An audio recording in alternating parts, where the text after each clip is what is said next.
What's up, everybody? Welcome VIP After Hours. Let me get this format changed to real quick, and we'll rock and roll. Excited to have you guys. Looks like we got about 11 plus people on live. It's good to see you guys. Josh, I lost your video somehow. You just trying to hide over there, or what are you doing? Give me a second. I'm trying to get it fixed. We didn't want to see you anyways. Yeah, I Throwing that know. out there. Throwing that out there. Guys, if this is your first time tuning in, welcome. Glad to have you. Glad to have you. We're from Black Gold Trading. We do these calls typically on Fridays, and we just recap our week first and foremost. What was good about it? What was bad about it? Did we win? Did we lose? And then we normally try to tie in a topic that we hope will help traders, whether you're a part of our community or not. So let's start with the week, Mr. Josh. Man, how did you end up for the week? Pretty good Good, week. bad, ugly. Yeah, I liked it. All time highs can be a little tricky, but we found our way through it. Overall positive. Got another payout, so no complaints. Nice. Who are you using for the payout? Tradeify. Tradeify. Tradeify is kind of quickly becoming one of the ones that we really like, man. They are my number one right now, without question. Love it. Their rules straightforward, price point not very high, and they have a very clear cut path to a live account. So I like what they have rolling. Heck yeah. John, how about you, man? Good week, bad week, Good week for medium me. week? Up overall. Um, Taking a payout this Friday as well. So I'm gonna Nice. take Profit Trader. I'm going to Tradeify next probably, but I've learned not to just jump around because somebody else said that was great, right? So I'm trying to get my 5 there, Hmm. and then I'll start adding over on Tradeify. So that's the current plan. But yeah, good week for me. I think 4 green days, 1 red. So that's pretty good run, right? Yeah. Yeah, that sounds about right. Yeah, I mean, same here. I mean, it wasn't a record breaking week. I always tell people we have a great week, a terrible week, and like two average weeks. For me, this was an average week. I think I just being very conservative. I think I was right around $1,000. Had some losing trades, etc. I only did the morning and a couple of the evening, so I'm sure I missed some opportunities in there. But Josh, like you said, man, all-time highs, and for the most part, didn't really have a massive impact. You know, Nothing we're just crazy. we're just going to the moon, man. To them. Apparently, Nasdaq and like the U.S. stock market really likes conflict. It's kind of what I'm gathering from the all-time high after all. I mean, because we're like 4 or 5 days in a row of all-time highs. We're just printing, stair stepping up. Any any crazy like lessons learned this week, or was it just pretty normal? John, you Not want a, to start, and then I'll hop in. Yeah, not, because I probably learned more lessons than Josh because has more experience than me, right? no, So well, Josh is kind of slow. I don't I, believe I, that and for I, a and minute. I'm slower than him. I So don't just believe that for a minute. throwing that out there. I don't believe that for a minute. So I talked about it today. We have a mastermind feast, right? So Josh knows this, but I think I could have done better on the win side. So we talked about that. We made some adjustments into strategy there for me personally. So I enjoy that coaching. I had wins, but they could have been bigger, you know. And if I had taken advantage of certain things, so for me, it was learning um, when to take runners and not because I tend to take them all the time. And I got that direction today that hey, maybe sometimes you just don't, right? Especially around all time highs. So I got that adjustment in the business plan. So yeah, I mean, it's good work, good week for learning for me as well, but nothing like earth shattering. We just kind of did the same thing we always do. So these are small adjustments. Yeah, Same thing we do every night, Pinky. We try to take over the world. yeah. Try to take over the world. Yeah, How man. about you? Yeah, Go ahead. I was gonna say, how about you? I was just gonna say that just add on to John's point. I I'm seeing a lot of people finally understand what we're trying to do with our dashboard and the data. John's really good about this, putting his information in there.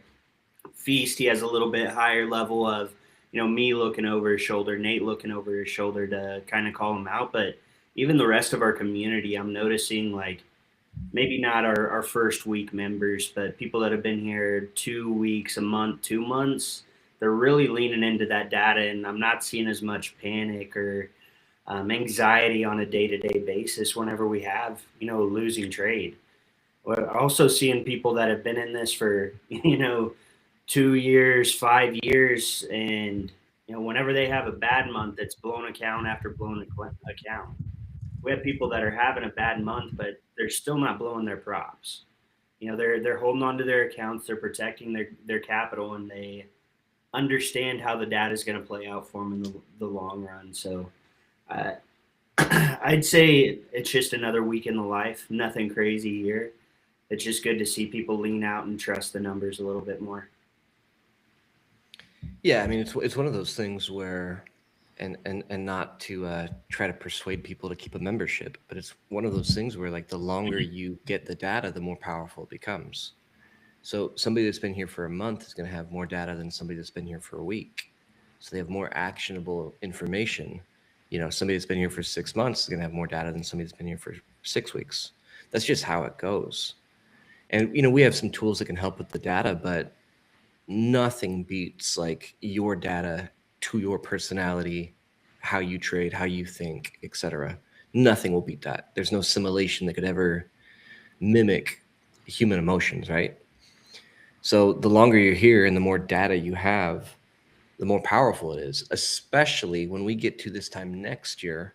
It's like that memory engages of, oh yeah, wait, we've done this before. Oh yeah, we've gone through a December before, like it was kind of smaller or whatever. Oh, we've been through a January before. Oh, I've been through February. And being able to look back at the dashboard and look at, let's just say February, look at your February from last year and like look at the notes that you were writing to yourself. Like I do everything like based on, like, Jordan's going to forget. So I'm going to write myself a note. Jordan, you were an idiot on this trade. It's February. Like, what are you doing? Like, I'm going to remember that coming into the month. So now that takes a year, obviously, like, but we're going to compile data in between then, which is good. Yeah. Also, yeah, and to your point, it's not just static data, right? It's like, how was I feeling this week? Somebody mentioned that this morning in our call. It's like last week I had all this intuition, and this week I didn't get enough sleep, right? So like log that, so you know what was going on, because you'll forget. So I've gotten a lot better at journaling that stuff as well. Yeah. We did have a little bit of a conversation about our journaling this morning. Like, hey, just I took 3 contracts to TP1. That doesn't quite get the job done for you. You may need a little bit more insight on what was going on, so that way you can get a full picture when you're journaling these, if you want to get something out of it. Yeah, I mean, like, a month from now, you're going to go back and read that. It's going to mean nothing to you. It's like almost like, well, no SHIT, like, obviously, like how is that actionable? How is that going to influence your next trade? So I think a lot of people rush it, man, and I think that's a huge mistake. But I thought for a topic today, it'd be $1 a day from the jump, day one. Dude, if I hear one more person be upset that they're not a millionaire in the first week trading something new that they've never experienced before, thinking they're going to become rich, I'm gonna lose my mind. Straight up lose my mind. Which brings us to our topic today. I think I've been thinking about this. John, you said you've been kind of mulling this over a little bit too, but it's really interesting to me how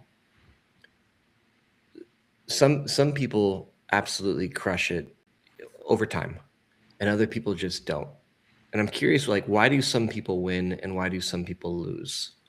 Like, obviously we trade EAT, so we'll relate it a little bit to EAT, but this is not just a black gold thing. You take 2 people and pop them into ICT or Orb or trendline trading. One person wins and one person loses. So I'd like to get some insight on what you guys think on that, because I think it will help people. And I'll kind of share some of my thoughts as well. But we'll start with we'll pick on Josh today.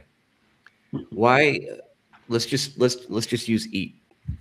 Two people, same age, race, gender, income level, join eat at the same time. One person succeeds, one person doesn't. Same trades. Let's just assume that it's the same trades. What makes the one guy a winner and the other guy a loser? Like how do we put logic behind that? First and foremost, I think it's going to be expectation, and then on the back end of it, just mental fortitude.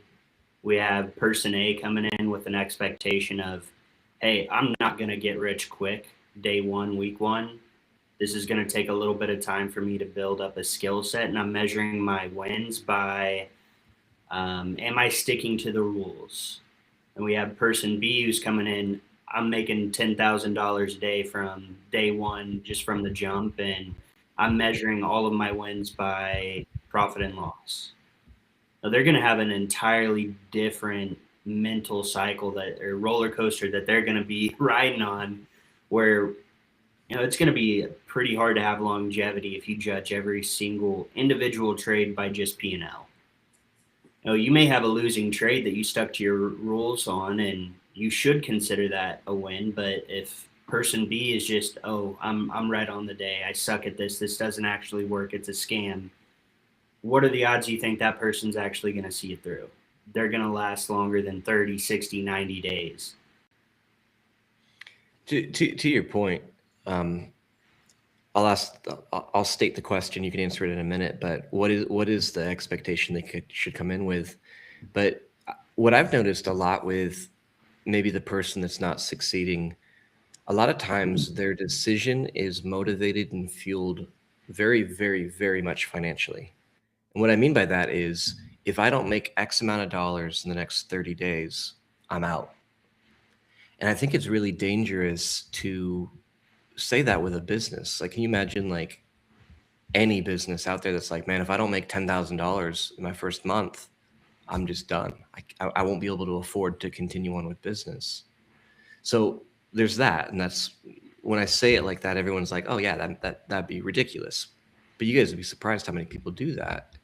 But the other thing is that what it's doing is it's putting this financial pressure on your trade.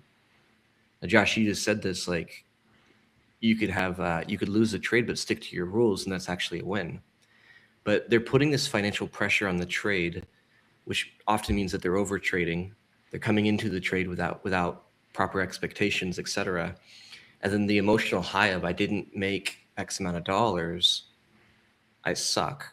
So these people, they take, I only have 30 days before I run out of money, and if I don't make X amount of dollars, they're breaking that into 20 trading days. So say it's 10K divided by 20. And if they don't make that, they're like, dude, there's no way. So what type of just a realistic expectation, but also a financial expectation should people even have when they're starting anything new? Josh. I was going to ask, are you asking me or him? I mean, if you come in with an expectation that you're not going to make a dime for your first month or 2 months, I think you're going to be A-okay. You're going to be pleasantly surprised by the end of that time frame. I don't think that's the case for most people. Most people win quite a few trades in their first month. They typically see quite a bit of profit, but if you come in understanding that there's going to be a learning curve, you got to build your skill set a little bit. Yeah, you're setting yourself up for success. Yeah, you guys know that something like 90% of franchises are anticipated to finally get to break even after year 4. Break even after year 4. And franchises like you guys see new franchises pop up on every corner. Every week there's a new coffee shop or restaurant or smoke shop or whatever it might be. These are all franchises. And these people are coming into it that after 4 years, I'm going to be at break even. And yet franchises are just growing like it's so interesting to me, like the different perspective. Josh, what about John? What about you, man? Like, what do you think is kind of the difference between two identical people coming in, one's winning, one's losing? Like, any thoughts on that? I do. So for perspective, had many ventures, right? So that helps me because I already know what to expect. So to Josh's point, some of it's expectation. I've started businesses. They don't make money at the beginning. They just don't, especially if you consider your initial investment. Even if you buy them, you think you buy a McDonald's and you're just rich. You're not because you spend a bunch of money up front, right? You got to make that McDonald's is rich, but not you. right. I mean, I'm talking about the franchise, like you were mentioning, right? So, I mean, you have to understand that coming in and be okay with it, right? And I've done a lot of coaching too, not with this program necessarily, but I've talked to a lot of different people. So I've seen a lot of different situations, and a lot of times it's kind of what Jordan was alluding to. It's like, hey, I'm desperate. Like they come in kind of desperate. They need the money.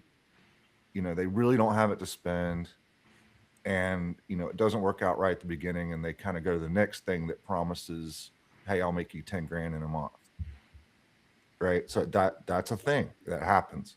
Shiny um, object. it's definitely a thing.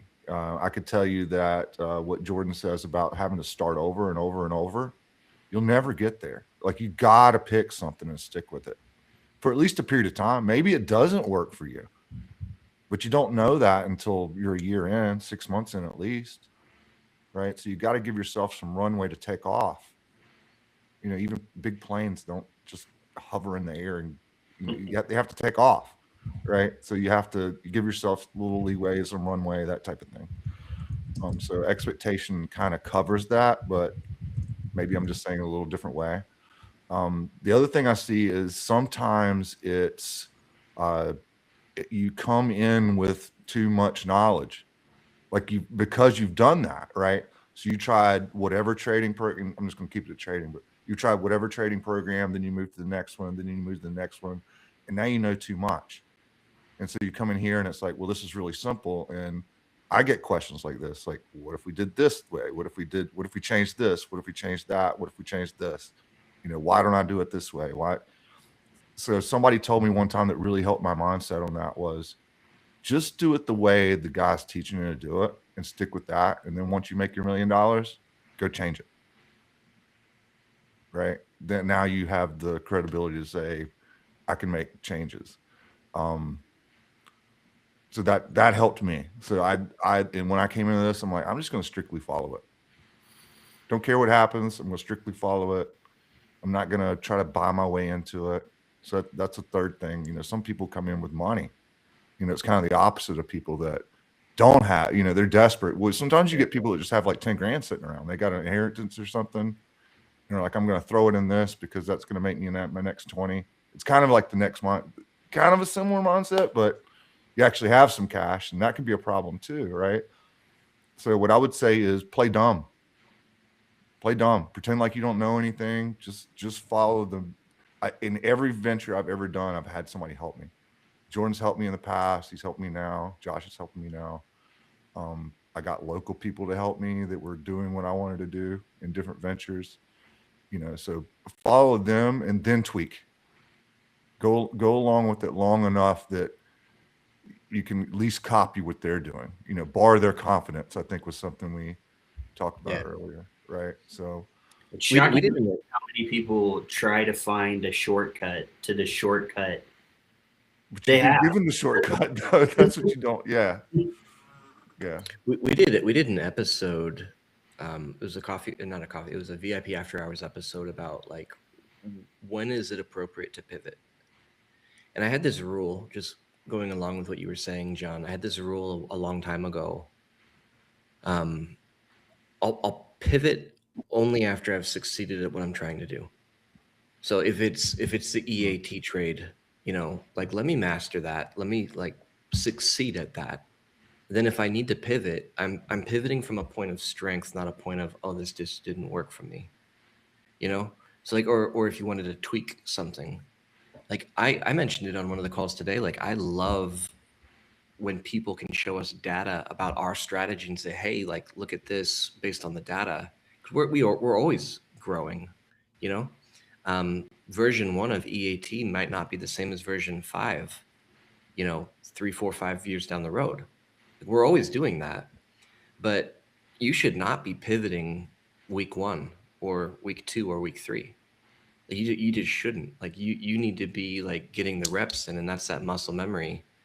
Um, to the point of on the one I have pulled up on the screen, unlearning an old habit can be more tricky than learning a new one.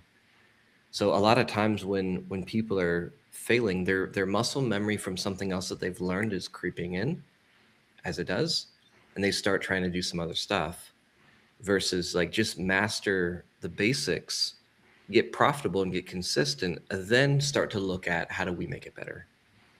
And I think some of that SIP data that we've been showing is part of that, but you still need to go through the process. You still need to go through. You got to get the reps in, and that's what also builds that discernment, right? Like sometimes Josh won't take a trade, and everyone's like, "What the heck, man? Why didn't you take that trade?" Josh has taken 1,000 trades exactly like this trade, and he knows that this isn't a good trade. Like, so there's that element of discernment that comes through a bunch of reps, right? Indeed. That's what I think. That's what I think. I'm just a dude. So yeah, I mean, I think all of that's really spot on, guys. I think my biggest ones were, Josh, you kind of stole mine, like expectation for one. And it's funny because like I don't think we set bad expectations, but I think that there's expectations that are unspoken that maybe don't like come to light or don't get asked about. I often tell people like trading live, since we've been trading live with the community, myself and Josh haven't had a losing month. And I think when people hear that, they say, well, I'll never have a losing month. Well, maybe.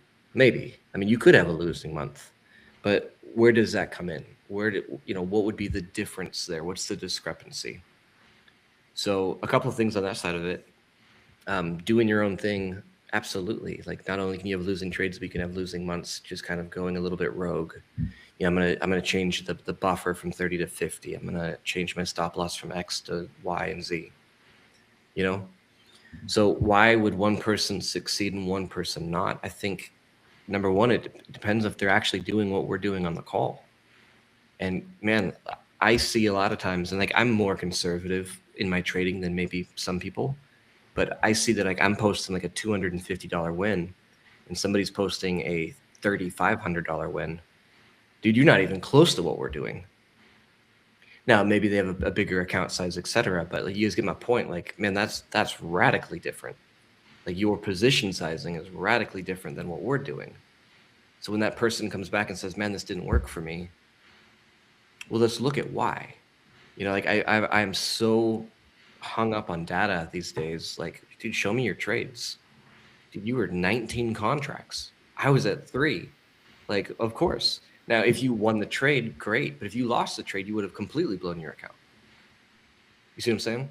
So how closely are we actually following whoever is leading the call? Like that should, I think, be the baseline. And like when I say we haven't had a losing month, that's what I'm talking about is when we're actually following, myself, Josh, John, Nathan, whoever is like leading the call, like that's what we're saying, right? Some people, like I noticed a lot of, like one guy said, man, like I've been getting up at like 1 o'clock in the morning, going for a walk and having a cup of coffee and like taking the London trade.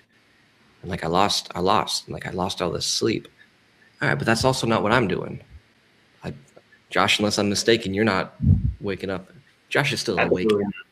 Yeah, Josh doesn't go to bed, so maybe you are awake. But like that's also like another variable in there. So I think for a lot of, especially for new people, like how closely are you following what was set out there? Are you going rogue or are you not going rogue? Are you positioning yourself way differently with like your contracts? And it goes both ways. That pendulum swings both ways. Josh, we've also seen people that I only do one contract and I only take TP1.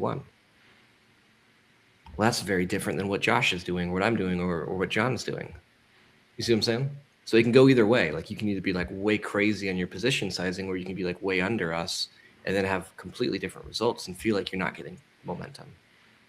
Yeah, and it's worse if you don't say anything. Like if you're not getting the same results if I'm not getting the same results that Josh or Jordan is, I'm going to go to them and say, "Hey, here's my trades for this week. Where did I go wrong? And I take it that way. Like I'm paying them to tell me, guide me, right? And then I make adjustments. I go do what they say, right? And then next week, maybe it's better, right? You gotta use your resources. And I think sometimes people want to stay silent, and not be embarrassed or whatever the emotion is.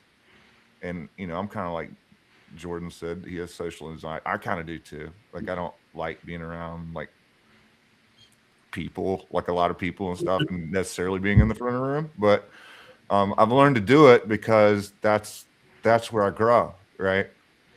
So I'll go to the call and be like, "Hey, man, I lost $200. Can somebody show me that?" And go through the process of like, okay, I didn't want to tell everybody that, but tell me how to fix it, right? And just make adjustments. So would you guys be surprised if I told you that not one person who has quit has asked for help? Would you be surprised? Well, that's what I was getting at. Yeah, that's a lot of times the case. We used to have a dedicated page for trade reviews only. We left it open for all of our members. They could post any trade that they wanted in there for myself to review, Jordan to review, Nate to review.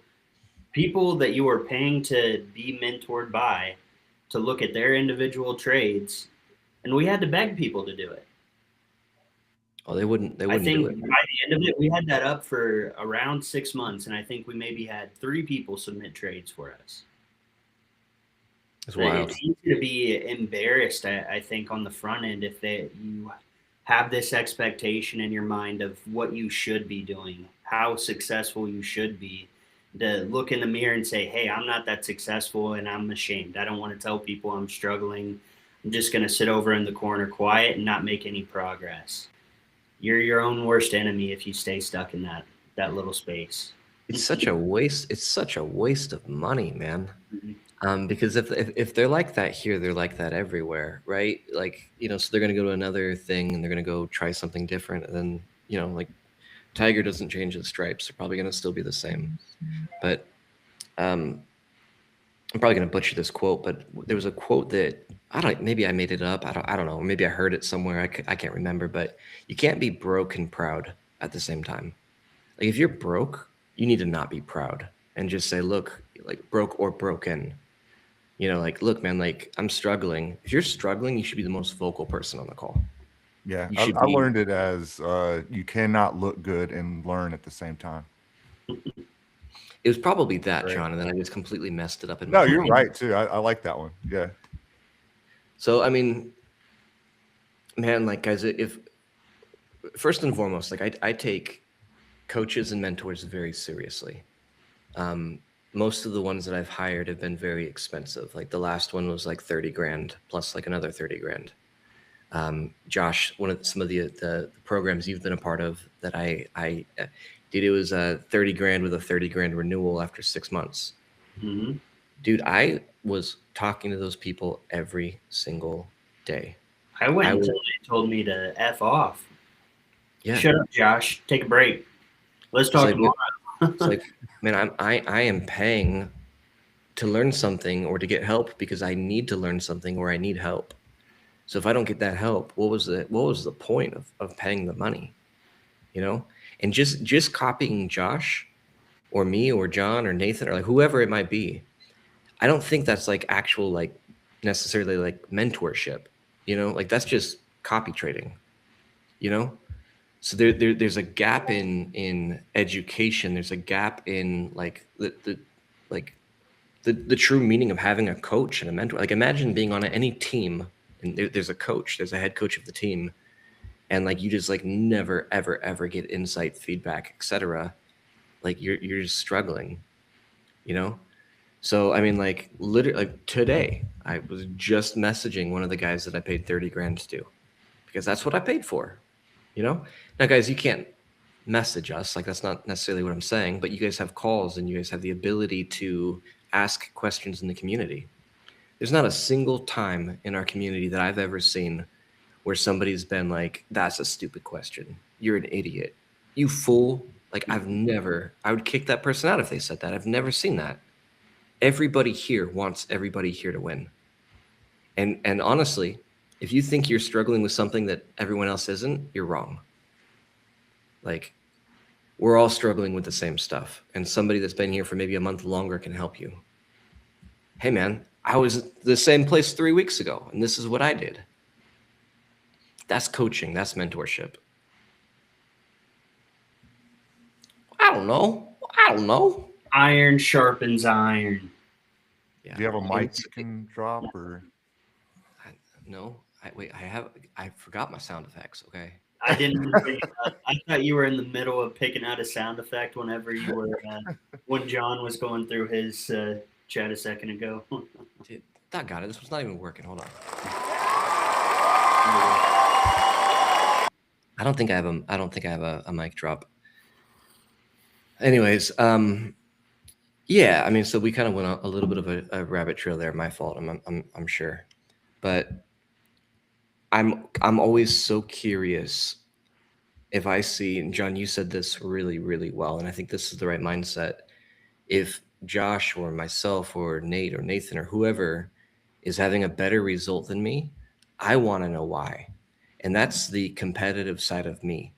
Now, first and foremost, they're doing something different, obviously, because if we were doing the same thing, we'd have the same result. So, what are they actually doing different? And I'll ask them. John, I've heard you ask people. Josh, I've heard you ask people. Man, like, what are you doing different? Because eat is pretty simple, but there's like variables, right? Mm-hmm. So I think that's really, really important. Thomas just saying, I'm quiet but listening and learning when I can. Sometimes I have to work because I still have a full-time job. Most people do, man. You're not alone. But I've gotten Claude to rewrite the automated bot. Yeah, man, like that's phenomenal. I love that. I love that for you. Because if you hear a bunch of kids say that, I love that for you. Cool. Well, just to wrap it up, guys, be vocal, like especially if you need help. You know, if somebody's having a better result, be inquisitive. Like they'll tell you, like they will. But it is highly possible for two people to join the same program, have the same indicator, and have different results. One person can win, one person can lose. And if you find yourself on the losing side of it, the worst thing you can do is be quiet, not ask questions, not engage, stop joining calls, and just like bask in the fact that you're not winning as much as someone else. No, figure out why. We're all here to get better. What was that? Said no tail tucking. No tail tucking. Cool. That's all I got. I'm gonna throw it up on the chat here. Guys, if you guys are not a part of our community and you want to hang out with us for free for 5 days, we have a 5-day challenge starting on Sunday, so 2 days from now. Go to, you guys can see it there, but spell it out, blackgoldtrading.ai is the, let's see if I can put that in the chat. Blackgoldtrading.ai is the URL. If you guys haven't subscribed to the channel, make sure you guys do that. After we're done here, if you guys can leave a comment, it helps the algorithm. Blackgoldtrading.ai. Let me put that up on the screen for you guys. Josh, talk real quick about the mastermind we have coming up.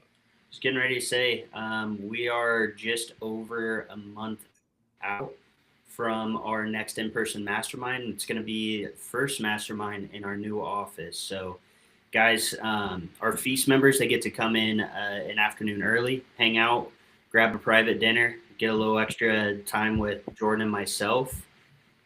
Friday and Saturday, it's going to be for all members of our community. Friday, we're going to have a full day mastermind, couple different panels, and I'm sure John's going to get an opportunity to get out of his shell, be in front of everybody like, he just said he loves. Full day working on your businesses, though, guys. The last couple, goodness, I think we've had about 10 to 20 people come in, hang out with us for a couple of days, and by far, these are the people that I'm seeing crush their goals. They are leaps and bounds ahead of people that are just tucked off in the corner. They're just showing up. They're not asking questions. If this is something you're dedicated to, do the extra work. Make a drive, find a cheap flight, whatever it takes. Get in here, work with us. We'll make sure that you have everything you need. Saturday is going to be a little bit more of a lax day for us. Grab some breakfast, maybe a cigar, maybe golf simulator. I think I got to take old John out to the links, see what he's got out there. That's what I'm looking Yeah. for. That's the only reason I'm coming, actually. But I'm kidding. I'm kidding. Perfect. Yeah, we've never had a single person come that's regretted it. I mean, like the rubbing shoulders with your peers, it's the way to go. We're working on maybe some guest speakers depending on the attendance. We've got some really cool topics that we're going to be going over. If you think you're coming just to learn how to draw a box, you are wildly mistaken. So we're going to go deep. We're going to be working on business plans. We're going to be working on building wealth, all of that stuff. So highly recommend it. It is in Canton. Yep. And then there's two airports. The one that's the closest, it's smaller, but it's CAK. It's Akron, Canton, CAK, CAC. And then obviously we have the Cleveland Airport, CLE, is 40 to 50 minutes away. That one's a little bit of a bigger airport. If you guys can do CAK, I would recommend it. But yeah, it's in Canton. Cool. All right, guys. Thanks for tuning in. Appreciate you guys. If we don't talk to you, have a great weekend, and we'll rock and roll for another week. See you guys.